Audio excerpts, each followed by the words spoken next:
Hello guys! Welcome to our mini vlog. It's Easter Sunday and kung ang iba is busy sa pag-egg hunting, ito kami at nagpapalipad ng saranggola. And kung mapapansin ninyo, si Jerome parang expert na siya sa pagpapalipad ng saranggola.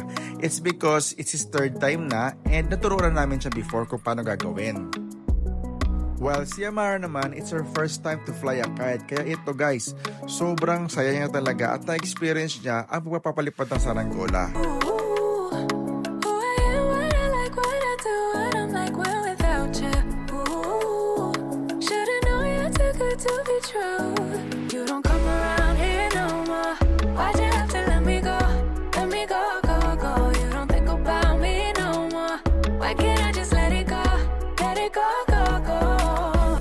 Tandaan nyo guys, kahit pagod tayo, kahit sobra tayong busy, pilitin natin na bigyang oras yung ating mga anak.